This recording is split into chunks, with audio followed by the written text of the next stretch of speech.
Hey everybody, Brandon at PDS here. Creating this video to go over a lot of the new advancements in radon mat fittings that we've created over the years, and basically make sure that when you open up your pallets, you're not confused.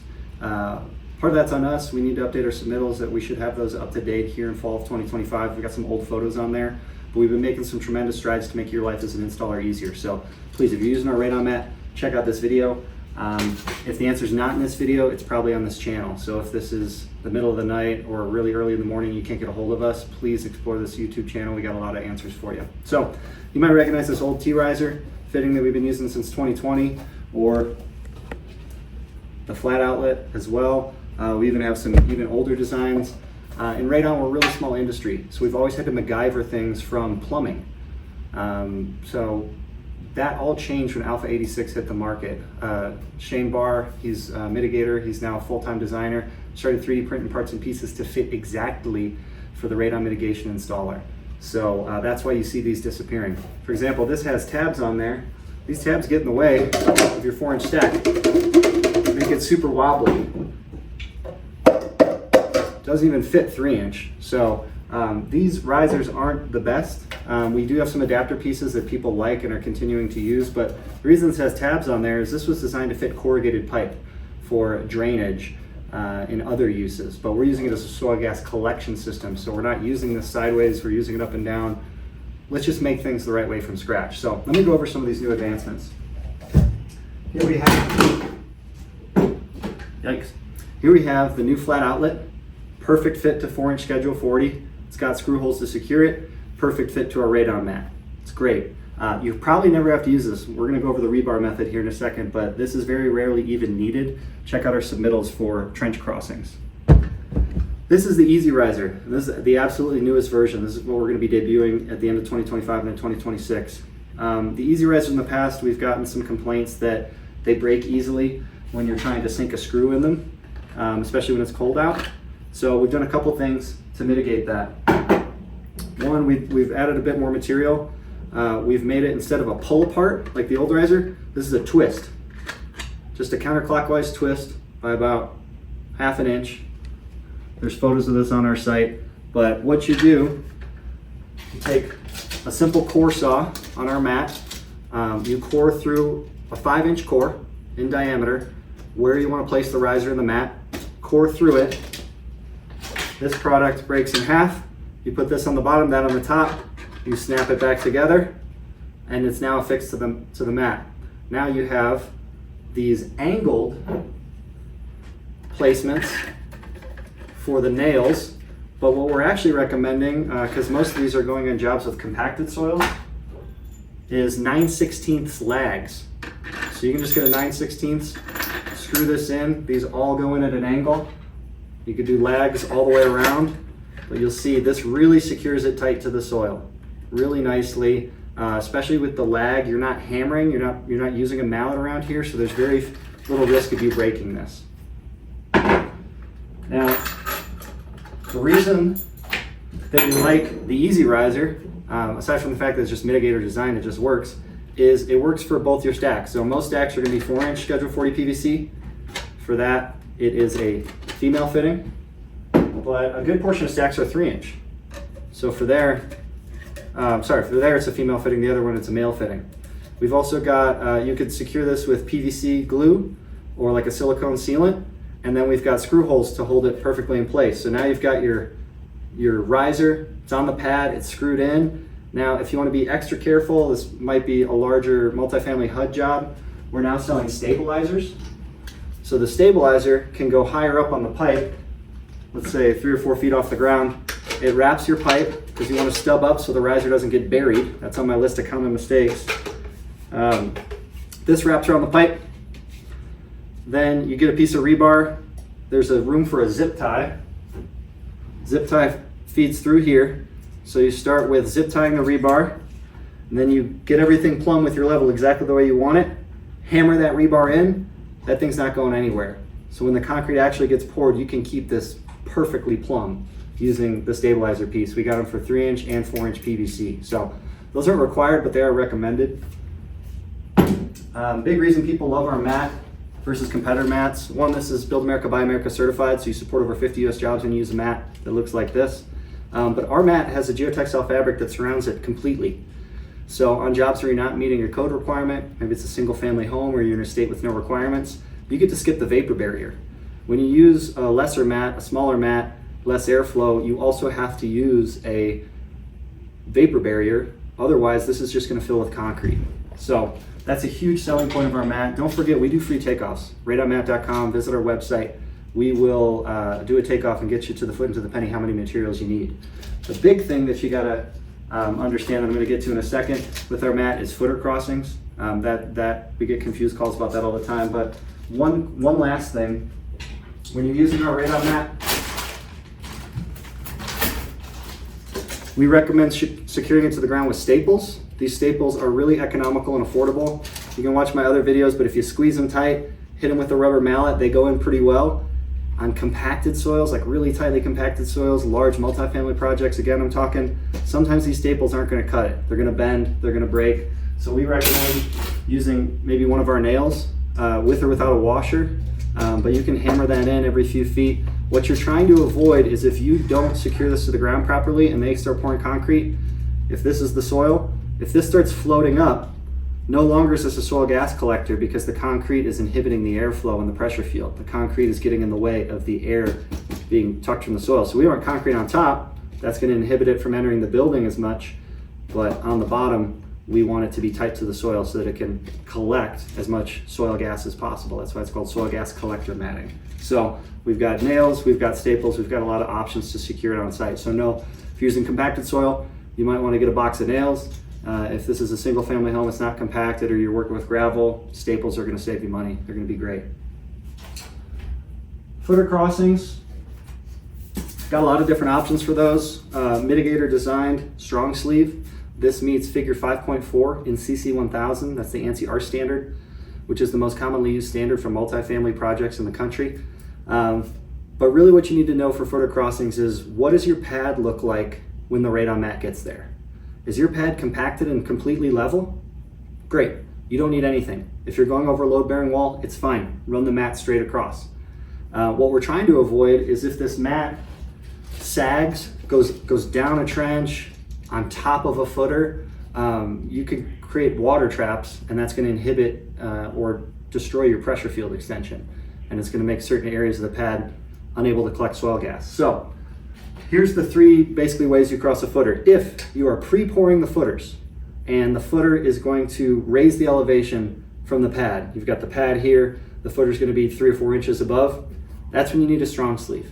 The strong sleeve comes with nails, you hammer it into the form, you pour the concrete around it, check out the videos of this happening on our channel, and then when you come to the site later on, if you've done everything and measured correctly, you just pop this foam knockout out and you have a completely perfect void space to sleeve your mat.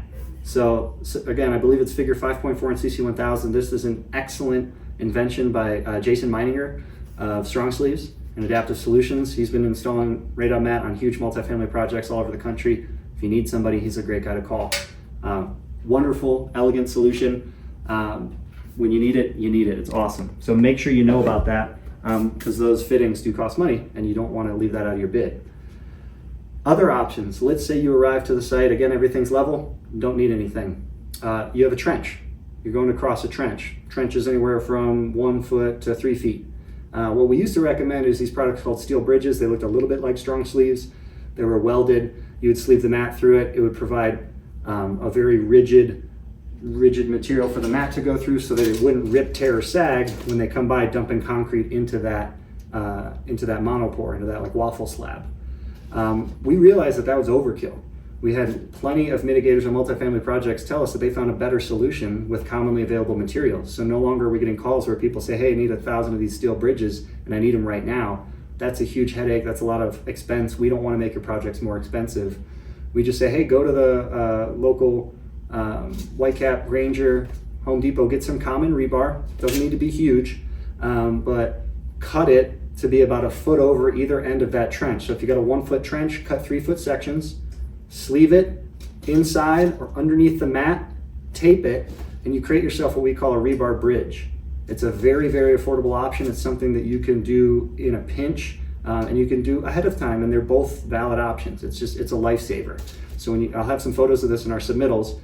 Rebar goes underneath. It stops this from ripping, tearing, or sagging, because when they come by with that giant concrete hose, if they hit this, there's no rebar underneath, there's a possibility that it's going to rip, or it's going to sag a few inches. And then when that rain happens, if you've got your high water table, you've lost pressure field from the T-riser side to the gas collection side. So rebar is a great method. We no longer really recommend those steel bridges. They're kind of dated. They're very expensive. The last option is what we saw earlier. We've got the Alpha86 flat outlet. This is the dated outlet. Don't spec this. Alpha86 flat outlet, let's say that you cannot design around this. It's usually easier to design around footers, but let's say you just can't. You got to go 10 plus, maybe even 50 feet through some sort of channel. You got to transition to solid core. We always recommend 4-inch because that's the airflow equivalent of our mat. Our mat is really big, it's really thick. It moves a lot of air. So 4-inch PVC. This is a horizontal transition, gas mat to 4-inch Schedule 40 PVC, right? This is not a riser. You cannot take this 90 up and go straight through the roof of the building and put a fan on there. Reason being, all codes and manufacturers' recommendations are that you need redundancy. You need airflow from at least 2 directions. The Easy Riser has 360 degrees of airflow. So if one side of a riser is compromised, you don't lose complete pressure field extension. This is not a riser. You can't do this in 90 up. If somebody's designing that, it means they've had no training in radon codes. This has been the way it's been for decades. This is also not a clean out. I know on some vapor jobs they use clean outs. I guess for that I'm not a vapor expert or other soil gas expert. We're radon experts here. But a lot of people create clean outs. If you're creating a clean out for a radon system, it's been designed incorrectly. But this is a horizontal transition to PVC to get you out of a jam and back to gas mat later on. So typically you'll have these on either end of a 10 plus foot section where you just had to go to solid core for some reason. Alpha86 flat outlet, perfectly designed, high airflow fitting. The other things that you might see when you break up that pallet, and if you're calling us saying, hey Brent, we're missing all our materials, we don't have any accessories, a lot of times we're trying to wrap these pallets as tight as possible, as condensed as possible to save you money. Break down every single pallet. We will stack radon mat around the accessories to keep them safe, to keep them from falling off. People are rough with shipments these days. LTL carriers are rough with this stuff. Break down the entire pallet. There's usually boxes labeled with accessories. The accessories might be, 100 pounds of a multi-thousand pound shipment. So break it all down. You're gonna see roof jacks. You're gonna see rain guards. You're gonna see radon test kits. These are all there because what you're building is a radon ready system. This system has to go all the way up through the building. You need to leave space for a radon fan in the attic, and you need to penetrate the roof with the stack. Not all passive systems work in North America. If I could get rid of one term in radon, it would be the term passive. I call it radon ready. If you've talked to me before, you've heard this analogy, but it's like you pre-plumb a bathroom in your house, right? You've got an unfinished basement with a bathroom right there. You would never use that bathroom without a toilet. It's just a hole, it's just a pipe. Same thing with a radon system. It's not a radon system until you have a radon fan. And especially with multifamily large projects, odds are you're gonna have to activate a non-zero number of these systems. So if you just leave that stub up, that stub stabilizer, and you leave this in a mechanical room somewhere, and you finish the building, and you sheetrock it, and people move in and bring in furniture and everything, and then you test for radon, you're doing yourself a huge disservice. Because when you have high radon, now how do you get this pipe through the roof of the building? It's almost impossible. Then you gotta go to rim joist, you gotta add 90s, you gotta run heavy, ugly PVC up the side of a building. It leads to bigger fans, it leads to noisier fans, it leads to cosmetic complaints and occupant complaints, but you've left yourself no choice. The other risk is cancer, is lung cancer. So this is your reminder, hold on to these, save them on site so that before you do sheetrock and framing, you can finish this stack, run it completely through the building, leave space for the fan in the attic. We got your flashing material, we've got everything that you need to complete your system on that pallet, except for commonly available materials like PVC and rebar. So please check out our new updated submittals. Those should be up by the time this video is here. Look at the photos, look at the other videos in this channel. We're always here to help you. We're trying to design products that are more effective, or cheaper or both. And that's what Alpha86 has done here. It's made multifamily new construction really, really easy. So we appreciate you, and take advantage of our free takeoff form. Thanks for speccing our product. You support 50 US jobs when you do, and have a wonderful rest of your day.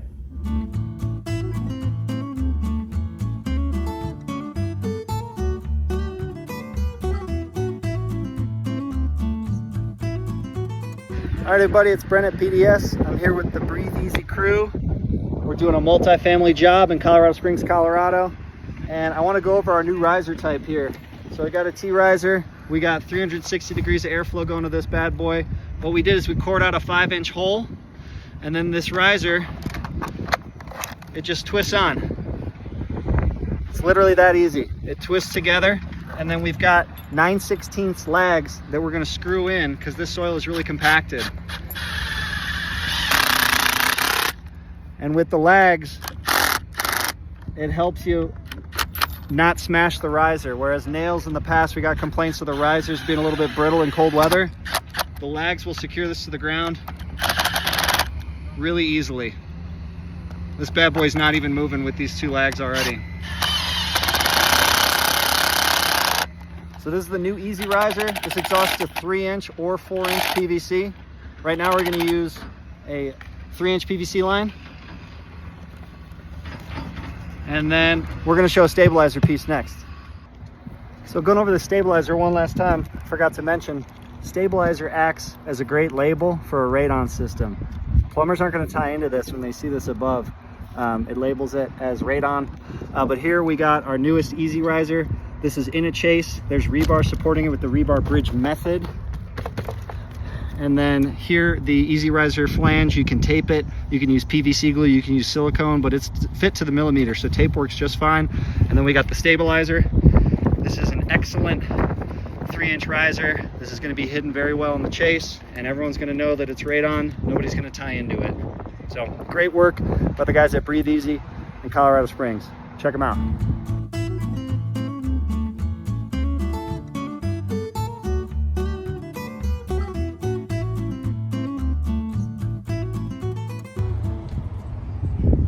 Everybody, this is Brent at PDS. I'm at an actual job site. I just want to go over some of this stuff, how it looks installed in the field. So here we got our radon mat. We're in a multifamily job. This was put together by Breathe Easy, Colorado state licensed radon contractor. They do excellent work. Here they even went above and beyond and trenched the mat, which is not necessary. Make sure you go over that with the superintendents. It's a lot of extra labor, but when you pour a full 4-inch slab, you do not need to trench this mat. Here's an example of a seam. They taped it, they cut it, they put it together like a puzzle piece. You can do any shape you want.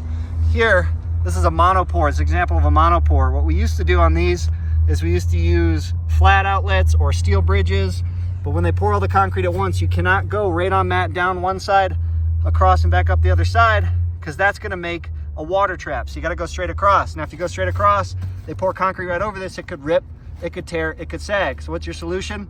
You cut rebar a foot longer on either side, and you create what we call a rebar bridge. You could use fiberglass, steel, whatever's commonly available. This sucker's sturdy, it's not gonna rip, it's not gonna tear, it's not gonna stag. You're gonna keep pressure field extension. Here we got a 3-inch Easy Riser installed in a chase. This is gonna be hidden, it's gonna be great, it's gonna go up with no elbows. We've got our Easy Riser here. There's room for 9/16 lags, but since this is a floating riser, they're not necessary. But you core out that 5-inch hole, snap the 2 pieces together, see the rebar bridge underneath. And then we also have the PDS stabilizer and radon label all in one. That keeps it perfectly plumb. So you're gonna pour the concrete. When there's sitting with a nice pad right here, you're gonna see this bright green thing that's gonna tell every plumber and other contractor on site that this is radon. Don't touch it. This isn't yours. This is for radon. And then you can connect to it, go straight up through to the top of the building with room for the radon fan and the roof of the attic. Don't forget power. It's gonna cost you a lot of money to activate it without power. So great work by the guys at Breathe Easy. It's a really good looking job site. Everybody in this apartment's gonna be safe.